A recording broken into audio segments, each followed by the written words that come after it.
I'm ready to do my test print. We will have a printmaking station set up, which will look a little bit different than this. But for the sake of this video, I have Speedball block printing ink, which is different than acrylic paint. It is water soluble. It will not wash out of clothes though. So I'm squeezing some of this ink onto the plate. And I will use my brayer, and a brayer is a round tool with a sponge or something that kind of rolls across the ink.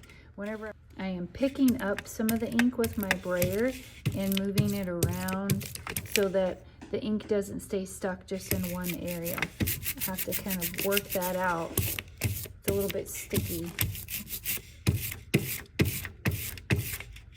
And I'm looking for it to coat the brayer without it being too gloppy on one end. Now I have to make sure that my block is secure on a piece of paper or something that it's not going to get all over the table. And I will start inking up my plate by rolling some of the ink onto my print, trying to not get it all over the paper that's underneath. When I'm done with this brayer, I can set it off to the side. Next, I will take my test paper and I will try to lay it up evenly on top of my print. And then we are going to use a special tool to transfer.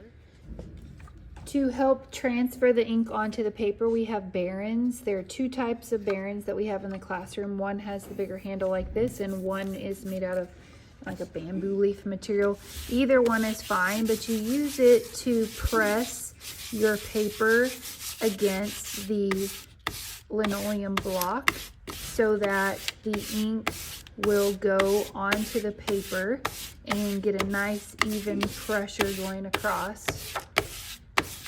You should be able to see your image showing up on this. Kind of smooth it around. The alternate one to try is the one with the handle. Might be a little smoother to transfer the image. And I can see that I could have, for one, applied a little bit more ink, and for two, could have pressed a little harder. But this shows me areas that I can definitely clean up on this. It also shows where I had a little piece of something stuck into my plate, but I need to clean up these edges, make it look smoother. I could have carved less deeply and I would have seen those lines, and I might go in and remove some detail lines on that so that it has more interesting contrast between the positive and negative. But the reason we are not doing lettering on this project is we would have to do the reverse, because your stamp is going to flip it the opposite direction. Your stamp will end up looking like your original image that you had drawn on your paper, because we transferred it and then we cut it out and then we stamp it back.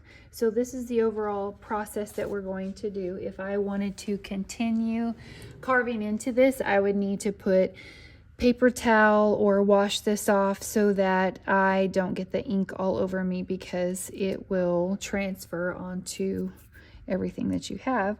So you can leave some of the black and just kind of dot it with paper towel, but then you can see where you need to clean up your lines.